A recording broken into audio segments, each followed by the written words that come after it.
Hello and welcome to Gin with Gwynne. I'm Oliver Gwynne, and this is where I give you my off-the-cuff and unrehearsed thoughts on all things business.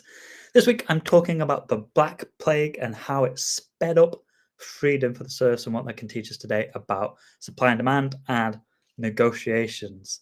So we have to go back first to medieval era, and it's dominated very strict hierarchy. Everybody has their place. That place is sanctioned by God themselves. Your place in society was divinely ordained. So whether you're a monarch, a noble, a clergy, they had all the power, and the peasants and the serfs worked to support them. And it's a very lopsided relationship. If you are a serf, the land owns you, not the other way around, which sounds a bit like in Soviet Russia, land owns you. But it was true at the time. So they are agricultural laborers. They're legally tied to the land that they worked, and they're not slaves. They couldn't be bought or sold individually, but they're not free. Their legal identity is bound to the manor, and they were considered a part of the estate's assets. They owed labor as a part of their rent towards the lord of the manor, and most of their week is spent sort of tending to the lord's demesnes, his private land, and making sure that the Lord and all of his people are fed before then going to their own plot of land. Um, One fun thing that's been circulating the internet recently is that a serf had 150 days working in a year. So technically today you have less holiday than a medieval peasant, because it was very important that the lords sort of, how do you treat your serf?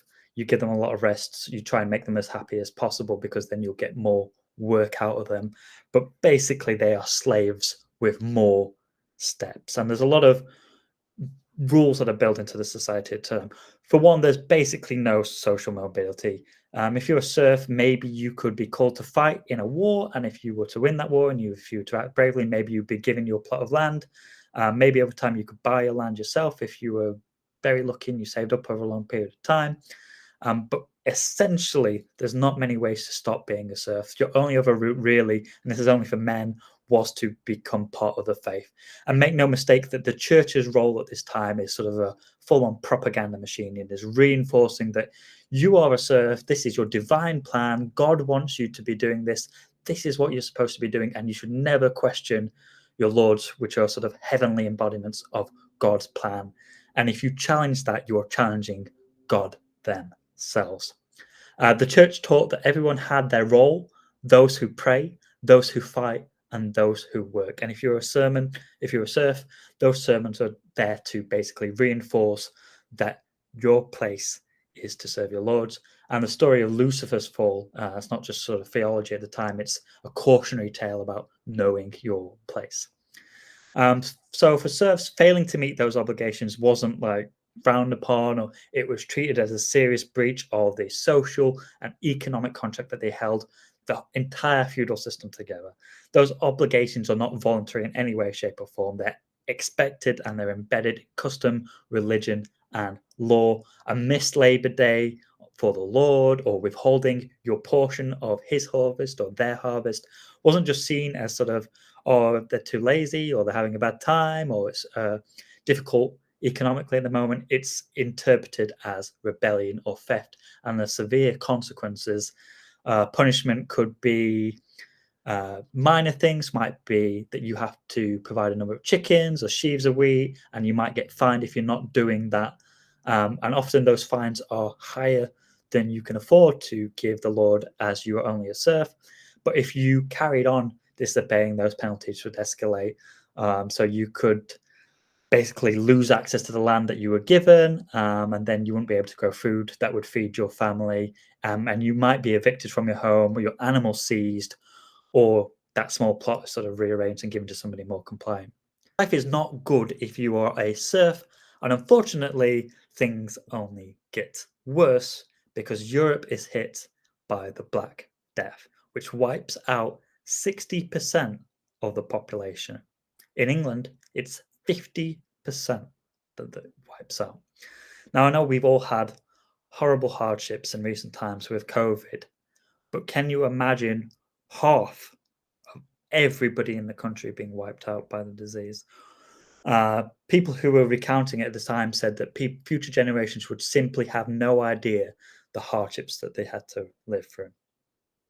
And although the Black Death is terrible for everybody, noble people and serfs alike, it weirdly helps the serfs. It helps to speed up their route to sort of freedom and having more power, because suddenly the fields are untilled.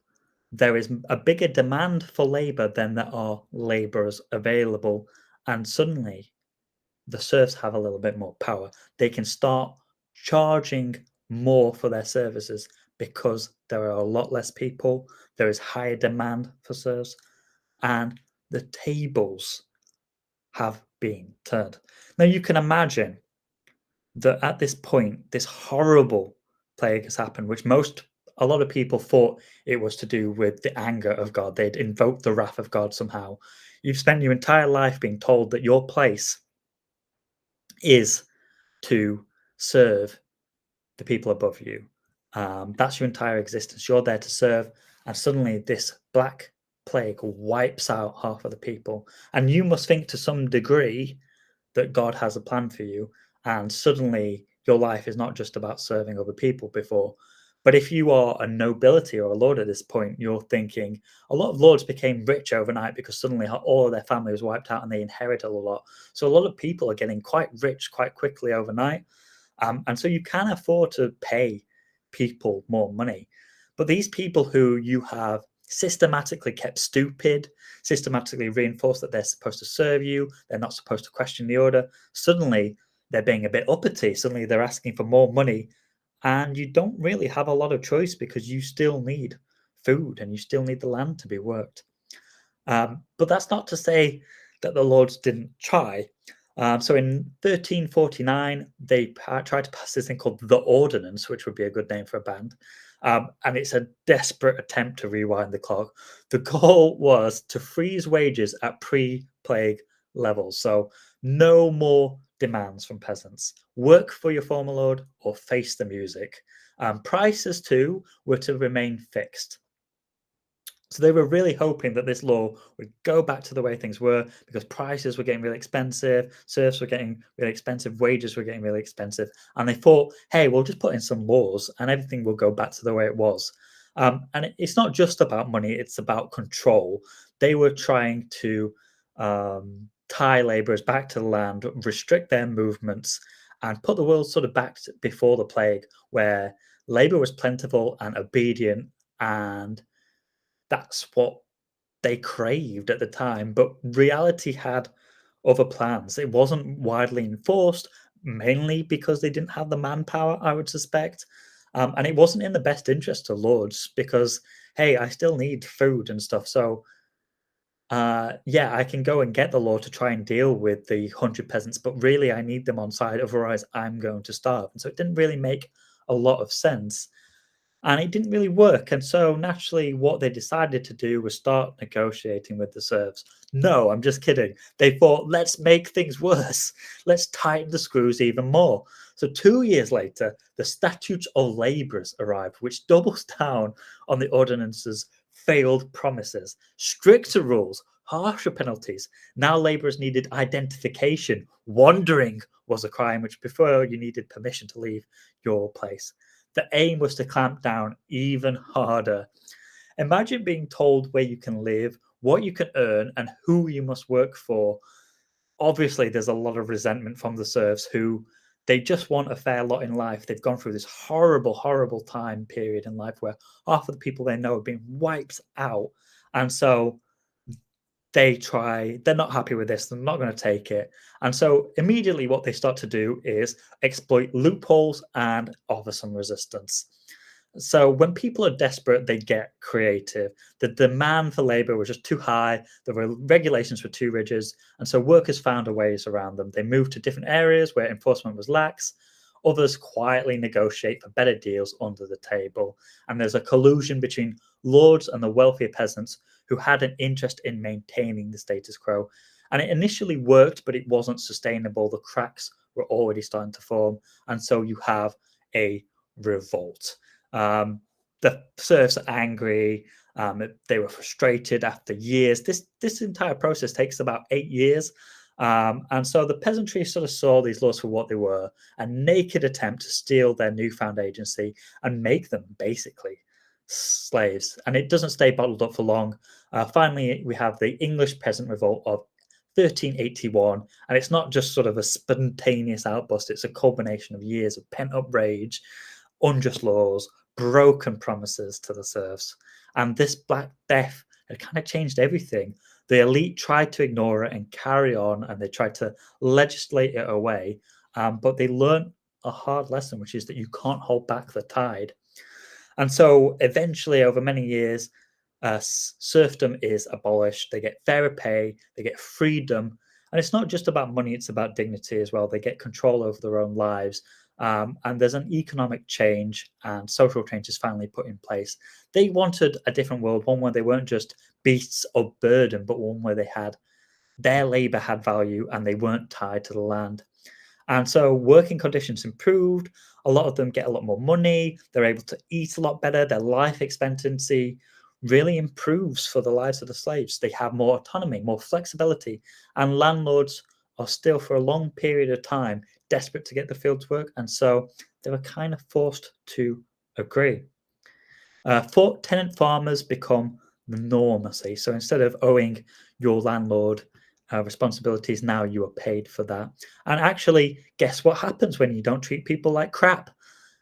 Productivity increases, better market access for the serfs, a more resilient rural economy actually evolves out of this. And so the feudal system's named days were numbered. Unfortunately, this is the happy story in England because in Eastern European, the opposite happens. They actually experience a reversal of fortunes post Black Death, where landlords strengthened their control over the peasantry while they were weak. The feudal lords controlled everything, the work, the terms, the very lives of their labourers. And that was very much the case in Eastern Europe. But in England, there's a much more positive story. So, what does this teach us?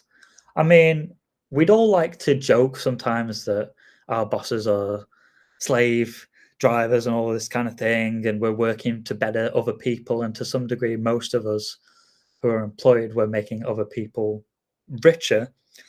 But for many years, we have nothing near what the serfs had to endure, that's for sure. But we still have reoccurrences of this over modern times. And I think the closest that I can sort of attribute would be gig economy workers, your Uber drivers, your delivery people, who quite obviously are people who are desperate for money. They maybe don't have qualifications, they can't speak English, maybe they've come from abroad. And so they are almost forced into this situation where that is the best chance for them to make a living for their families, and often they're sending money back home. And in a lot of cases, like Uber, I was very opposed to Uber when it came back because obviously these people are desperate. They're forced into the situation. And although Uber say, hey, it's completely flexible and you can do whatever you want, it's not really realistic to the lives that people were living. It wasn't realistic in the way that they were enforcing that, hey, you've turned down 3 people. Now you've got to serve this particular person. Otherwise, we're going to dock you. And to some degree now, there's a large portion of people who are at the whims of algorithms, the digital platforms that they get work, especially gig economy workers through freelancers and people like that. Those platforms can set the way that they work. They can set how much money they're going to take from the freelancers at any given notice. Algorithms today, we're all bemoaning that LinkedIn has changed the algorithm, so all the content is being preferenced instead of new content, and how that affects us and how much interaction we're getting. We're at the behest of other people, larger organizations, normally multi-global organizations who are trying not only to control the way that we work on a day-to-day basis, but they're trying to get more time out of us as well as money. Our productivity is more closely tracked. Our wages, they're trying to be set in some degree, especially if you're a gig economy. But the great thing is that the feedback loop on these things has become a lot shorter. The supply and demand has made it a lot more of a two-way street. Now, when the things with Uber came out, there was almost within a few years, there was outcry about that. New laws were passed to protect these people. And so rather than companies taking advantage of us and building a system that says, hey, everything's flexible and it's all about you and look how great this is, they're realizing that their business is actually dependent on these people. Your business is on the back of these people. If you're an Uber, if you're a Deliveroo, all of these kind of things. And so you can't take advantage of them. You need to work harder to represent the interests of these people because they can go to somewhere else. It's a lot easier to set up a ride hailing app today than it ever was before. And so we have a much more balanced view where throughout recent history, we've seen that supply and demand has gone up and down, especially in the tech economy and the data economy. I wrote recently about 2022, there was this huge bubble where a lot of new, fresh talent got paid over the odds compared to what they were paid previously because there was such high demand. And maybe that demand went down the next couple of years, but will go back up. And so we're at a time where, thankfully, this system and the culture is not trying to reinforce that there is such a class system as there were before. I still think that because of large organizations trying to own many buildings, trying to organize us into becoming slaves where we're just dopamine addicted to their brand, we have to go back every day. We're going to less and less companies for a wider range of things, that we have to be careful that we're not sleepwalking into a state where basically all of our wages are going to these huge corporations where they want just enough money for us to spend, and they don't give us a lot back because they're just trying to pick as much from us as they possibly can, which at some points with recent price hikes, which were justified by the pandemic and, oh, there's a war and all of this kind of thing, and now we're adding £4 or £5 to your daily life, it's difficult not to feel that way. But the feedback loop, hopefully, is closer. And what does it teach us about negotiation? It teaches us that you have to negotiate based on the best possible deal that you can get at that period, because people will always try and reverse that decision and get back to the status quo that suits them best. So don't always think about long-term promises, because what we can get today is maybe more valuable in a lot of situations. So that is serfdom, the Black Plague, and how it sped up freedom and more social mobility for the poorest people in medieval times.